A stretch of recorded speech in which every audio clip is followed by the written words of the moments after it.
Hello and welcome to Just One More Watch, and welcome today to a video that is part review, part rant. It has been a while since I last got on top of my soapbox. I must admit, I'm quite looking forward to it. If you're not, then just skip ahead. I won't take any offence. In fact, I'll leave a timestamp in the description to take you straight to the review component. It's a Casio today, and you know what? We have been here before. When Casio launched their smaller Casio Oak 2100 series a few years ago, I pointed out the fact that all of the models in the images on their website were women. I felt that was short-sighted of the company, specifically labelling these watches as being for women. What's wrong with that, Jody? Well, I guess there's nothing wrong with that if you want to sell your product to women. There are many women who are into watches. I've spoken to loads of them at watch fairs and events. There are now some big female content creators both on YouTube and on Instagram, and I personally make sure that I remember I'm not just speaking to men, that a portion of my own audience is female. Admittedly though, a very small portion. Take a look at my own audience figures for the last 28 days, for example. 97.7% male, 2.2% female, and 0.1% something else. It's fair to say this is still very much a male-dominated hobby, and most of the money is therefore being spent on watches by men for men. Now, I rarely call a watch a lady's watch or a boy's watch unless it is just so small that it is clearly not pitched at the medium wrist, because at the end of the day, they're just watches. Certain sizes and certain colours may be preferred by certain sectors of the market, but ultimately anybody can wear anything. Have a look at the latest red carpet trend, for example. It's men wearing 28mm Cartiers. Talking of which, God help anyone who told this man he was wearing a lady's watch. Plus, who's to say that women are buying women's watches? Many of the ladies I've spoken to have got collections of big chunky watches that are too big for my personal taste. I'm not sure that they would necessarily appreciate a smaller version of a watch being marketed specifically at them, being told that this is the watch for you ladies, the big one is for the boys, the small one is for you girls. Now, I'm wearing my invisible EREBUS hat today, and speaking as a brand owner, albeit a very, very inexperienced one I grant you, we have every intention to make watches in the future in a broad range of sizes. And we absolutely hope that some of those smaller watches will appeal to a female market. But we would never label a watch as a men's watch or a woman's watch, because I know for a fact that we sold some Origin 41s to women. And I know that if we make a 34mm Ascent, for example, it will no doubt be bought by men as well. My point is, I just can't see how Casio and other brands are gaining any commercial advantage by labelling the watch on my wrist today as a woman's watch. You may have seen this rant coming. I did rather telegraph it with a community poll earlier this week. I asked the gentleman in the audience that if you liked a watch and then saw it being advertised by the brand selling it specifically as a woman's watch, how would you then feel about it? Now, in fairness, over half of the respondents said they don't care, but over 40% said they would be less interested in buying it. So if 5 men are interested in your product and go to your website and see it in the women's section, 2 of those 5 may well close their browser tab and move on and go look at and ultimately go buy something else. Now, clearly, I am a Goldilocks. Just ask my wife. I'm a nightmare. Because I've also had a pop at brands pitching watches as unisex, deliberately saying this is for men and for women. Why, thank you for letting me know that you're hoping to sell your product to as many people as possible, including me. Why can't you just say, here's the watch, and let the market decide who buys it? Clearly, this is something that bugs me a little bit because it's the second time now that I've spoken about it. Personally, I wear big watches, I wear small watches, I wear whatever I think looks good on my wrist. I don't consider my masculinity to be fragile, but I don't need to be told that this is the watch for men, but no, this isn't the watch for you, it's only for women. I'll decide what I want to buy, and I don't appreciate when a brand decides for me what is and isn't for me, if you see what I mean. Anyway, it's a really interesting debate, this one, or at least I think it's interesting. There are just so many different angles and elements to it. I've clearly got my own perspective, you've just heard it. I'm not saying that my views are right or the only way to look at the whole scenario. Perhaps this overtly gendered marketing does work for brands. Maybe they sell more watches that way. Maybe I have got it entirely wrong. But again, I return to just how male-dominated this community, this hobby, and this market is in general. I think brands are probably doing themselves more harm than good by gendering their marketing of products. They're probably putting off more men than they are attracting women. That is my point. I would love to hear your thoughts. Did you respond to the survey? If so, thank you very much. And if so, how did you respond to the survey? And I would also love to hear a female perspective on this as well. The 2.2% of you watching. Do you appreciate brands launching products aimed at women? Does that make you feel seen and included? Or do you equally like to buy and wear what you want and not because somebody else decides it's the right size, shape or colour for you? The comments today should be fun, if nothing else. Right, off your soapbox, Jody, and on with the review. It's a Casio marketed to women, but sent to me on loan by a man. Thank you, Will from Tassie. Will has loaned me a bunch of stuff before and he got in touch saying he just picked up one of these new, smaller square Gs. Would I be interested? I said yes indeed, thank you very much, much appreciated. Is it a woman's watch? Is it a man's watch? More importantly, is it a good watch? Let's flip the camera and find out. Okay, so if you did skip ahead to the review, the rant can be summarised as man in garden shed thinks he knows more than marketing department of multi-billion-dollar multinational. But hey, this is the internet, it's full of instances of exactly that. GM-5600SB-1 DR, so still very much part of the 5600 family. Identical case, I'll compare the small version with the standard version in just a minute. And module 3489. More on that later, of course. Now, this is new. I mean, I said it was new. It's new to me, it's new to Will, not particularly new to the market. These have been out for a couple of years now, but I haven't seen many of them. Perhaps the marketing therefore hasn't been quite as it should have been. Big instruction manual, unnecessary. There's a 4-page, a refreshingly small and simple 4-page instruction manual online, which I did consult. Cheat sheet here, shock resistant, backlight, flash alert, etc, etc. I think one of the biggest take homes before we even get into what this watch actually does is the fact that Casio have been able to miniaturize, to an extent anyway, all the G-Shock technology and features into a relatively compact form factor case.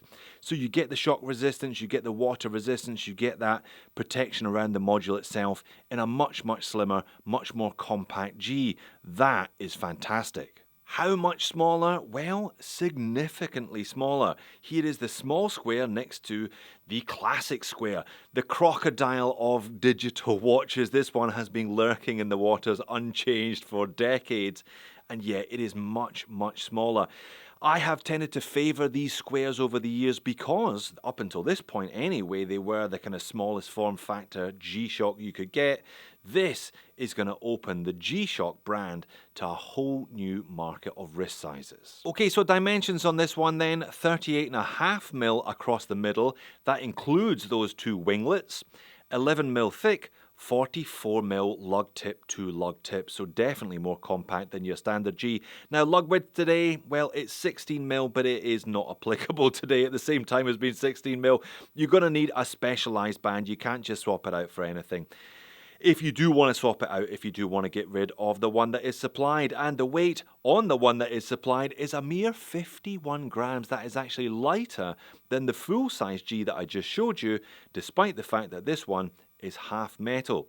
That is a mineral crystal covering the dial, 200 meters of water resistance as discussed, and also as discussed, it's a Casio module 3489, which Casio remind us of again by etching it into the screw-on stainless steel case back. Now, despite the fact that you're not really going to be replacing the band, they do make it easy if you have to, if this one just wears itself out and you're looking for a replacement. There are some companies that make bands to fit other than Casio, but yeah, you're probably just going to be sticking with what you've got, so choose carefully then.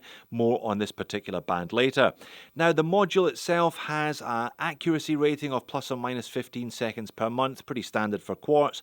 Only a 2-year battery life though from a CR1616 cell. That assumes you use the alarm on a daily basis, but only press the electroluminescent backlight once per day as well. So IP coated half metal case then, not super black. You can see here it's just got that slight kind of copper gunmetal tone through it. We've seen this exact colour on other half metal and full metal Casios before. High polish everywhere, but it does have a little bit of vertical brush on that upper bezel surface just to break it up. Not a lot of verbiage on the bezel today though. They haven't printed protection and G-Shock on there like they normally do. 4 unsigned pushers, and it has those ribs, those gills, just like Square Gs have had all the way back to 1983. These resin bands though are a relatively new invention, a new addition to the G-Shock range. They are translucent, there you go, you can kind of see my fingers underneath these ones.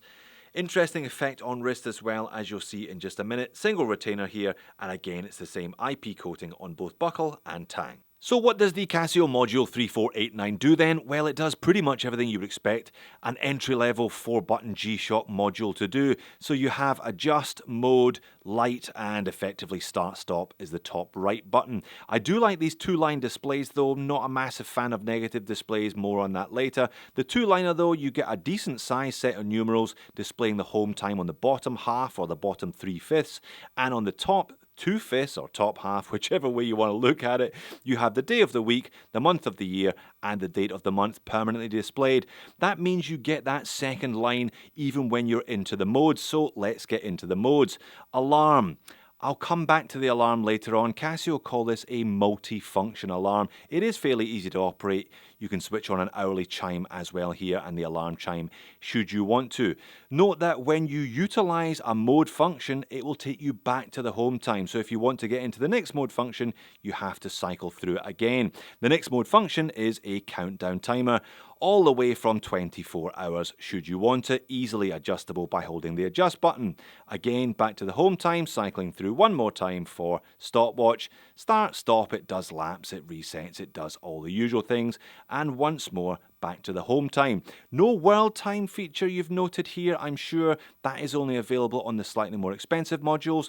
One thing I should also point out is if I hold this top right button here, there we are. That is a kind of flashing alert. If you have an alarm set, I'll come back to the alarm later, it will also flash the screen. Similarly, when it counts down to 0 on the countdown timer, the screen will flash as well. Talking of which, if you press the bottom right button, you get an electroluminescent backlight. It is so difficult to see when it engages during the day, but it fully illuminates the dial display after dark. But how does it wear? Well, I have a 7 and a little bit inch wrist at the moment because I've got a bit of winter fat on me, unfortunately, and it wears okay.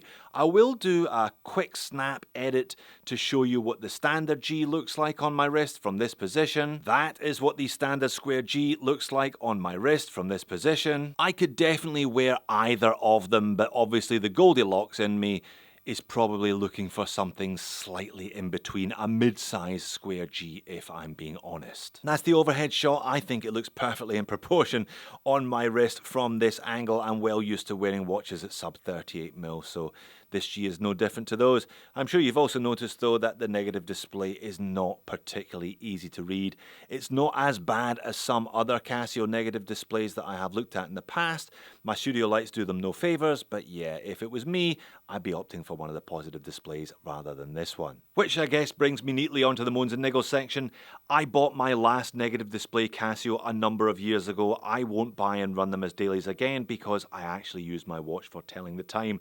That is not nearly as easy to do on a negative display Casio as it is on a positive display Casio. And these bands, these have started to infiltrate the G-Shock range over the last 5 or 6 years or so on these squares, and also the Casio Oaks, the 2100s as well. I'm not a massive fan of them. They're not as compliant. They just don't feel as nice on wrist. So yeah, this probably isn't the small square I would go for if I was going for a small square. And whilst getting rid of the verbiage on the bezel and on the dial frame does clean the watch up significantly, it makes it look far more stylish, it also removes a little bit of that 80s charm, in my opinion at least. My final complaint revolves around the alarm. They refer to this as a multifunction alarm. Now, easy enough to set. Let's set it for 1 AM, press the button again. There you are, alarm button is on. This will go off at 1 AM. You can then, if you want to, set it for 1 AM on every day in February, for example, the second month of the year, if you have to get up at 1 AM on every day in February. You can also set it for 1 AM on February the 1st, if you have to get up specifically at 1 AM on February the 1st. Or even, you can see where this is going, you can set it for, you can set it for the 1st of every month at 1 AM. If for some reason you have something, a bill that needs to be paid at a particular day each month. All of that is quite nice and I can see the sense in it. However, it's only a single alarm. So if you want a recurring alarm set one day every month or every day for a month, but you also want a second alarm to go off at 3 in the afternoon for some reason, you then have to reset the whole thing. So this is good, but it's only good if it comes with 5 alarms or something like that. Again, showing the limitations of the module. And finally, this is a women's watch, right? That's what Casio have told us by advertising it in the women's section and showing rather elegant ladies with yellow fingernails in their advertising material. If it's a women's watch, why, with my 7-inch wrist, do I still have 4 available slots? If you have a lady's wrist, perhaps a 5.5-inch wrist or downwards, you're going to be there with this enormous flap of resin facing you. If it's a women's watch, why does it have a man strap on it? Come on, Casio, what are you up to? So personally, if I was going to go for one of these smaller square Gs, I would go for the GM-S5600s. I think they look a bit more like the traditional one than the half metal square in this case does. But I end the video going back to my 2 original points. The first is, it's great to see Casio putting G-Shock tech and specs into a small form factor case, and they should just sell it as a watch rather than telling us who it's for and who it isn't for, because I don't even think that they're convinced by who it's for and who it isn't for. So there you have it, men's watch, women's watch, who cares? It's a Casio, therefore it's an awesome watch with a few negatives, including the display. That band is also pretty stiff and unforgiving, not the best one I've seen. I would probably be opting therefore for the GM-S5600 series instead of this one as a consequence, I'll be honest. But thanks again, Will. I hope you enjoy your Casio for exactly what it is, mate. A Casio. If you want to hear me rant about gendered marketing some more, click here. Or if you want to see my own personal favourite G-Shock, click here. Thanks for making it all the way to the end. I'll see you again in the next one.